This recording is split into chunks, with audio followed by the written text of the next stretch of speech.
මම අද අරන් ආපු රීඩින් එක තමයි ඔයාගේ මේ තියෙන වර්තමාන ආදරය ශක්තිමත් කර ගැනීම සඳහා වෙන් නොවීම සඳහා සහ ඉදිරිය ආලෝකමත් කරගන්න බබලවා ගන්න සතුටෙන් කාලය ගත කිරීම සඳහා ඔයාට කිරීමට හැකියාව තියෙන දේවල් මොනවාද කියන ඒ විශ්ව මාතාවගේ බලගත් වූ විශේෂිත වූ සහ හරිම වැදගත් වූ රීඩින් එක. ඉතින් මේ රීඩින් එක ඔයාට අහන දකින්න සැලසුවාට විශ්ව මාතාවට ස්තුති වේවා කියලා කමෙන්ට් කරනවා වගේම ඔයා මට කරන උදව්වක් විදිහට විශ්වයට කෘතගුණ සැලකීමක් විදිහට ඔයා අනිවාර්යෙන්ම මේ වීඩියෝ එක නරඹන channel එක subscribe කරන්න, follow කරන්න, අමතක කරන්න එපා කියන එකත් වගේම තමයි ඔයාට අපි ලබා දෙන ධනාත්මක වූ ශක්තිය ඔයාගේ ජීවිතේට ක්ලේම් කරමින් සඳහා ඔයාට පුළුවන් අපේ channel එක හෝ මේ වීඩියෝ එක යාළු හිත මිත්‍ර අතර share කරන්නටත් ඒ වගේම තමයි personal reader එක හරි ඔයාගේ කේන්දරය ඔයාට පරීක්ෂා කරගන්න ඕන නම් හරි ඒ වගේම ඔයාට love oil crystals cleansing soaps ආදී දේවල් මිලදී ගන්න ඕන නම් අපේ WhatsApp නම්බර් එක දිස්වන අපිට message කරන්න අමතක කරන්න එපා. ඉතින් හැමදාමත් වගේ ඔයාලට නිවැරදිම වූ පණිවිඩය තෝරා ගැනීම සඳහා සහ නැරඹීම සඳහා අපි ෆයිල්ස් දෙකක් අරන් අවිලා තිනවා. File number 1 and file number 2. ඔයාට පුළුවන් හොඳට S2 පියාගන්න. S2 පියාගෙන ඔයාගේ මේ වර්තමානයේ ඔයා ඉන්න ආදරය පිළිබඳව හිතන්න වගේම ඒ ආදරය ශක්තිමත් කරගන්න, බලවත් කරගන්න වගේම ඒ ආදරය සතුටෙන් කාලය ගත කිරීම සඳහා ඔයාට කරන්න පුළුවන් දේවල් නිවැරදිවම අහන්න දකින්න ලැබෙන්නේ ෆයිල් number 1 හරහාද, ෆයිල් number 2 හරහාද කියලා දැන් මේ මොහොතේදී හිතන්න. ඔයාට නිවැරදිම පණිවිඩය අහන්න දකින්න ලැබෙන්නේ ෆයිල් number 1 හරහාද, ෆයිල් number 2 හරහාද කියලා දැන් මේ මොහොතේදී හිතන්න.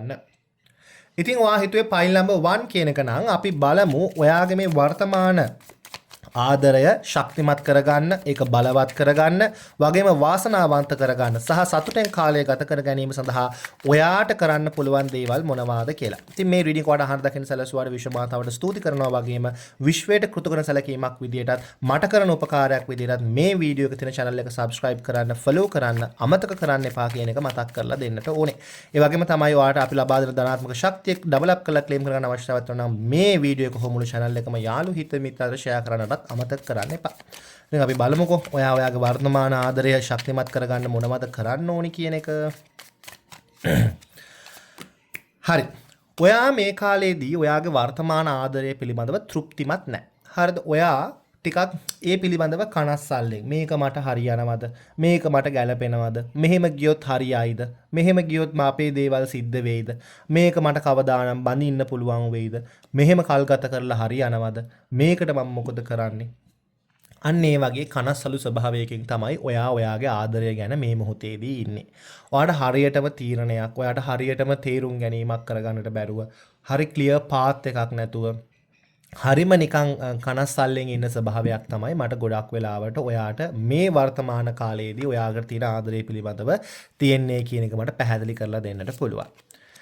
ඇත්තටම එයාගෙත් ලොකුවට එයාගේ පැතුනුත් ලොකුවට වඩ සපෝට් එකක් නැති ස්වභාවයක්, එයා ගත තීරණ වෙනස් කරන්න නැති ස්වභාවයක්, ඒ වගේම එයා ඉන්න ඒ ඩිසිෂන් එක එයා ගොඩක් වෙලාවට මාරු කරන්න අකමැති ස්වභාවයක්, එයාගේ මතයේම එයා රැඳෙන ස්වභාවයක්, ඔයාට ලොකු ස්ථානයක් නොදෙන ස්වභාවයක්, ඒ වගේම ඔයාට තේරෙනවා ලොකු වටිනාකමක් මේ සමබරතාවය ඇතුළතදී ඔයාට නැහැ කියනවා වගේ තත්ත්වයක්. අන්න ඒ වගේ ස්වභාවයක් තමයි මේ වර්තමාන කාලයේදී ඔයාගේ ආදරේ තියෙන්නේ කියන එක මට පැහැදිලි කරලා දෙන්නට පුළුවන්. දැන් ඇත්තටම කියනවා නම් ඔයා නිකන් හරියට කන්ෆියුස් වෙච්ච ස්වභාවයකින්, ඔයා හරියට තීරණයක් ගන්න බැරි තත්ත්වයකින් වගේම ඔයාට අර ඔයාගේ ආදරේ ඔයා විඳින්නේ නැහැ වගේ හැඟීමකින් තමයි මේ මොහොතේදී ඉන්නේ කියන එක පැහැදිලි කරලා දෙන්නට ඕනේ යාළුවනේ. හරිද? හැබැයි ඔයාට ඔයාගේ ජීවිතේ මේ තියෙන ආදරය සතුටු කරගන්න, ප්‍රීතිමත් කරගන්න, ශක්තිමත් කර ගැනීම සඳහා කරන්න පුළුවන් දෙයක් තමයි ඔයාලා දෙදෙනාම එකතු වෙලා මොකක් හරි ටාගට් එකක්, මොකක් හරි තීරණයක් ගන්න. හරිද? ඒ තීරණය මත ඔයගලන් වැඩ කරන්න ඕනේ. අපි අදහස් කරමු අපි කසාද බඳිනවා. අන්න ඒ තීරණය මත ඉඳගෙන ඔයගලන් වැඩ කරන්න. නැත්නම් අපි හෙට එකතු වෙලා මොකක් හරි ට්‍රිප් එකක් යනවා. අන්න ඒ ට්‍රිප් එක යන්න ඔයගලන් වැඩ කරන්න. එතකොට අලුත් දෙයක් ඔයගලන්ගේ ජීවිතේට එකතු වෙනවා. ඒතර ඒ අලුත් දෙයට ඔයගලන් දැන් එකතු වෙලා වැඩ කරන නිසාවෙන් එකට කාලය ගත කරන්න වැඩ සිද්ධ වෙනවා. අදහස් බෙදා ගන්නට වැඩ සිද්ධ වෙනවා. දෙදෙනාගේ හැඟීම් බෙදා ගන්නට වැඩ සිද්ධ වෙනවා. එතකොට ඔයගලන් දෙන්නට හරි තීරණයක් ගන්නට වගේම හරි ආදරය භුක්ති විඳීමටත් හැකියාව හම්බ වෙනවා කියන එක මට පෙන්වුම් කරලා දෙනවා. හරි. ඒ වගේම තමයි පොඩ්ඩක් ඕගලන්ට කියනවා තනි වෙන්න කියන එක. දැන් ඕගලන් ගොඩක් වෙලාවට ඕගලන් වෙනම ඉන්නවා වෙන්නට පුළුවන්. එහෙම නැත්නම් හම්බ වෙන්නේ නැති වෙනවා වෙන්නට පුළුවන්. නමුත් ඕගලන්ට කියනවා පුළුවන් නම් එකතු වෙලා චුට්ටක් දෙදෙනාට කාලය ලබා දීමක් සිද්ධ කරගන්න කියන එක. මෙතනදී අදහස් කරන්නේ කොයි හරි යන්න කියන එකම විතරක් නෙමෙයි. ගොඩක් වෙලාවට ඕගලන්ට පුළුවන් නම් ඕගලන් දෙදෙනාගේ සතුට බෙදා ගන්න කටයුතු සිද්ධ කරන්න නැත්නම් ඕගලන්ගේ හැඟීම් බෙදා ගන්න කටයුතු සිද්ධ කරන්න පොඩක් ඕගලන්ට කාලය යොමු කරන වගේ දේවල් සිද්ධ කරන්න ඒක ගොඩක් හොඳට උපකාරී වෙනවා වගේම තමයි හරි ආධ්‍යාත්මික විදියට ඔයා අනිවාර්යෙන්ම ඕගලන්ගේ ආදරයට ගොඩක් ඇස්වහ කටවහ තියෙනවා. දැන් ඕගලන් අතර සතුටෙන් හිටපු කපල් එකක් වීමේ ඉඩකඩ තියෙනවා. ඒ සතුටෙන් හිටපු කපල් එකක් නිසාවෙන් ගොඩක් කට්ටිය ඒකට ඊර්ෂ්‍යාකම් කරලා තියෙනවා වගේම තමයි ඒවට ඇස්වහ කටවහ දෝෂ අරගෙන තියෙනවා. පුළුවන් නම් ඕගලන් දෙදෙනාට තියෙන ඇස්වහ කටවහ දෝෂ දුරු කර ගැනීම සඳහා කටයුතු සිද්ධ කරගන්න එක ගොඩක් හොඳයි. දැන් ඕගලන් ආයේ කොහොමද ඇස්වහ කටවහ දෝෂ දුරු කරගන්නේ කියලා දෙදෙනාම එකම ස්ථානයකට ගිහිල්ලා ගොඩක් හොඳයි පූජනීය ස්ථානයකට යන්න පුළුවන් නම් ගිහිල්ලා ඉවර වෙලා හොඳට කපුරු පෙත්තක් දල්වාගෙන පොල් ගෙඩියක ඒ පොල් ගෙඩිය හොඳට ඕගලන් දෙදෙනාගම ඔළුව වටේ තුන් පාරක් කරකවල එක බිඳලා දාන්න. ඒතකොට ගොඩක් ඕගලන් දෙන්නගේ ආදරයට තියෙන ගැටලුවක් හරි බාධාවක් හරි තියෙනවා නම් ඕගලන්ට ඒක විසඳ ගන්නට පුළුවන්. දැන් අපි හිතමු ඕගලන් ඉන්න දුරස්ත ස්ථානයක ඉන්නේ කියලා. එයා අනුරාධපුරේ ඔයා කොළඹ. ඒතකොට දෙන්නට එක තැනකට යන්න හරි අමාරුයිනේ. එහෙම වුණොත් ඔයාට පුළුවන් එයාගේ ෆොටෝ එකකට හරි කමක් නැහැ කපුරු පෙති කිහිපයක් හොඳට අතේ තියාගෙන ඒකට අබෑට ස්වල්පයක් ගම්බිරි සැට ස්වල්පයක් දාලා ඔයාගෙත් ඔළුව වටේ එයාගෙත් ෆොටෝ එක වටේ කරකවල ඉවර වෙලා ඒක පූජනීය ස්ථානයක හරි නැත්නම් වාගේ නිවසෙන් පිට හරි දල්වලා දාන්න. එතකොට තියෙන ඇස්වහ කටවහ දෝෂ වාට දුරු කර ගන්නට හැකියාව හම්බ වෙනවා. ඒ වගේම තමයි ඕගොල්ලන් දෙදෙනාම අනිවාර්යෙන්ම එකට කටයුතු කරන්න ඕනේ. දැන් ඕගොල්ලන් දෙන්නයි කටයුතු වෙන වෙනම කරගන්න ස්වභාවයක් තියෙන. එහෙම බෑ. දෙදෙනාගේම කටයුතු එකට කරන්නට අවශ්‍ය ස්වභාවයක් තමයි තියෙන්නේ. එකට එකතු වෙලා කරන්න අවශ්‍ය ස්වභාවයක් තමයි තියෙන්නේ. දෙදෙනා බෙදා ගනිමින් කටයුතු සිද්ධ කරගත්තොත් තමයි ඕගොල්ලන් දෙදෙනාගේ ආදරය ශක්තිමත් කර ගැනීමට හැකියාව හම්බ වෙන්නේ කියන එක පැහැදිලි කරලා දෙන්නට ඕනේ. ඉතින් ඒ නිසාවෙන් මේ යන ගමන එතර වෙන්නට අවශ්‍යයි නම් දෙදෙනා අනිවාර්යෙන්ම බෙදා හදාගෙන වැඩ කටයුතු. එක්කෙනෙක්ට විතරක් responsibilities වගකීම් දෙන්නේ නැතුව බෙදා හදා ගනිමින් ඒ responsibilities වලට අවශ්‍ය කරන කටයුතු සිද්ධ කිරීම මාර්ගයෙන් බොහෝ ප්‍රතිඵලයන් වගේම හොඳ දේවල් ඔයගොල්ලන්ගේ ජීවිතයට අත්පත් කර ගන්නවා වගේම සතුටෙන් කාලය ගත කරන ඔය තියෙන නිකන් අර මූසල භාවය නැත්නම් අපි කියන්නේ නිකන් අර ඩල් ගතිය දුරු කරගෙන අනිවාර්යෙන්ම කටයුතු සාර්ථක කර ගැනීමේ හැකියාව දෙදෙනාටම තියෙනවා.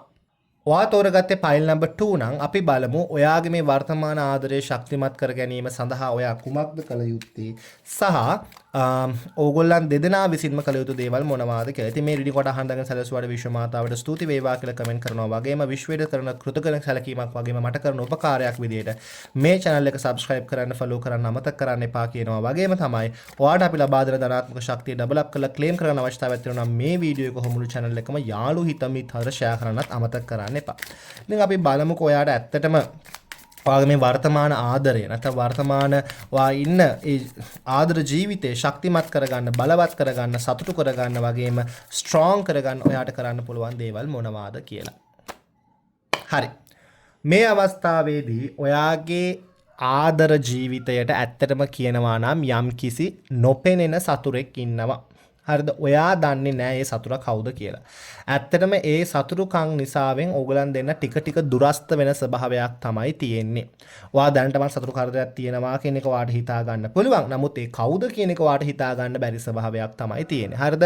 ඕගලන් දෙන්න දුරස්ත වීමට ඕගලන් දෙන්න ගොඩක් වෙලාවට ඈත් වීමට මේ සතුරු කරදරය කියන එක තියෙනවා. ඉතින් ඕගලන් දෙන්න සතුටෙන් කාලය ගත කරනකොට ගොඩක් වෙලාවට මේක ඉස්මතු වෙලා හරි මොකක් හරි මේ සම්බන්ධ කාරණාවක් නිසාවෙන් දෙන්න රණ්ඩු සරුවල් ඇති කර ගන්නවා. දෙන්න නිකන් කතා බහ ඇති කර ගන්නවා. අන්න ඒ වගේ ස්වභාවයක් තමයි තියෙන්නේ කියන එක මට පැහැදිලි කරලා දෙන්නට පුළුවන්.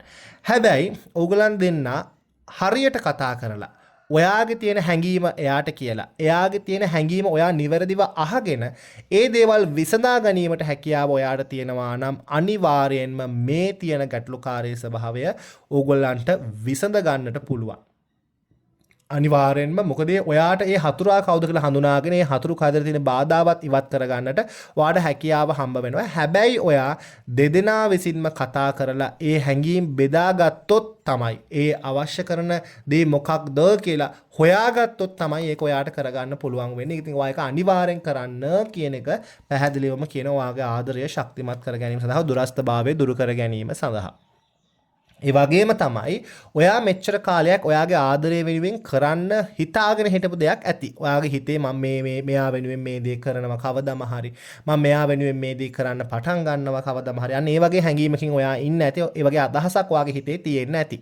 අන්න ඒ දේ ඔයා දැම්ම පටන් ගන්න, දැන් මේක ക്രിයාවට නංවන්න, දැන්ම ඒක ස්ටාර්ට් කරලා ඒ වෙනුවෙන් ක්‍රියා කරන්න කියන එක ඔයාට කියනවා. ඔයා නිකන් බලාගෙන ඉන්න එපා. ඔයා ඒ වෙනුවෙන් කටයුතු කරන්න. ඔයා එයා වෙනුවෙන් දෙන්න හිටපු දේ ඔයා දැන් දෙන්න පටන් ගන්න. ඔයා එයාට ඒක ලං වෙන්න උදව් වෙනවා ඔයාට ඒක. ඒ හරහා ඔයාට පුළුවන් වෙනවා ඔයාගේ ජීවිතේ තියෙන සියලු බාධාවන් නැත්නම් ඔයාගේ ආදරයේ තියෙන බාධාවන් ගොඩක් දුරට ඉවත් කරගන්න. නැත්නම් ඒව දුරස්ත කරගන්න. ඒව විසඳ ගැනීමට වඩා අනිවාර්යෙන්ම හැකියාව හම්බ වෙනවා කියන එක මට පැහැදිලි කරලා දෙන්නට පුළුවන්. ඊට අමතරව හතර මේ ගොඩක් හොඳ කාඩ්ස් තමයි වල තියෙන 10 of cups 10 of pentacles මේ ඔක්කොම family cards හරිද ඕගොල්ලන් දෙන්න අතරේ ඇත්තටම තියෙන්නේ මතභේදයක් හරිද අර ඕගොල්ලන් දෙන්න අතර තියෙන දේවල් හොයා ගන්න බැරි තත්ත්වයක් අර දෙන්නට තේරෙන්නේ නැති ස්වභාවයක් තමයි ගොඩක් වෙලාවට තියෙන්නේ දෙදෙනාගේ අවශ්‍යතාවයන් දෙන්නට තේරෙන්නේ නැති ස්වභාවයක් තියෙනවා ඉතින් ඔයාට පුළුවන් නම් මේ තේරුම් ගැනීම ඔයා විසින් හරි ඇති කරවලා එයාට අවශ්‍ය තේ දීලා එයාගෙන් ඒ දේ ඔයා නැවත වාරයක් එයාටත් කියන්න මට මේ දේ අවශ්‍යයි මේ දේ දෙන්න කියන එක එයාගෙන් ඉල්ලුම් කරොත් අනිවාර්යෙන්ම දෙදෙනාට හොඳ කාලයක් ගත කරන්න පුළුවන් සතුටු ප්‍රීතිමත් කාලයක් ගත කරන්න පුළුවන් කියන එක පැහැදිලි කරලා දෙනවා. ඉතින් මම මේ කිව්ව දේවල් කරන්න සහ ඔයා දැන් හිතමුකෝ සතුටු කරදරයක් තියෙනවා කියලා කියවනේ ඒක ඉවත් කරගෙන සදා ඔයාට කරන්න පුළුවන් මොනවද කියලා ඔයා ඊළඟට අනිවාර්යෙන්ම අහනවා. ඒක ඉවත් කර ගැනීම සඳහා ඔයාට පුළුවන් ලොකු දෙයක් නෙමෙයි. හරිද? ඕගොල්ලන් දෙදෙනාගේ ෆොටෝ එකක් ගන්න. ෆොටෝ එකක් අරගෙන ඒ ෆොටෝ එක කළු නූලකින් ඔතන්න. හොඳට ඔතන්න ඔයා ඔතනකොට ඔයා හිතන්න ඔයාගේ ජීවිතේට තියෙන සතුරු කරදර ඔයාගේ ආදරේ සතුරු කරදර ඈත් වේවා අපිව ආරක්ෂා වේවා අපිට තියෙන බාධාවන් දුරු වේවා කියලා. එහෙම කළු නූලකින් තමයි ඔතන්න ඕනේ. ඔතල ඉවර වෙලා ඉටිකිරි තියෙනවනේ ඉටිකිරි දාලා අර නූල හොඳට ගැට ගහලා නොට් එකකින් ඒක ගැට ගහලා ඒ නොට් එකට ඔයා ඉටිකිරි දාන්න දාලා ඉවරලා ඔයාගේ අත් දෙකෙන් මෙහෙම ෆොටෝ එක වහගෙන ඔයා කියන්න ඔයාගොල්ලන්ගේ තියෙන සතුට කල දුර වෙලා ගිහිල්ලා අපි දැනට සතුටෙන් කාලය ගත කරන මේ නූල බැඳිලා තියෙනවා වගේම මේ නූල සීල් වෙලා තියෙනවා වගේම අපේ ආදරය සීල් වෙන්න අපේ ආදරය ශක්තිමත් වෙන්න අපේ ආදිතන බාධාවන් ඉවත් වෙන්න අපිව ආරක්ෂා වෙන්න කියලා ඊට පස්සේ ඔයාට පුළුවන් දෛනිකව ඒ ෆොටෝ එකටම දිගින් දිගටම මැනිෆෙස්ටේෂන්ස් කරන්න දිගින් දිගටම ඔයාට ඉල්ලුම් කරන්න එතනදී ඔයාට අනිවාර්යෙන්ම ඒක සාර්ථක කර ගැනීමේ හැකියාව පවතිනවා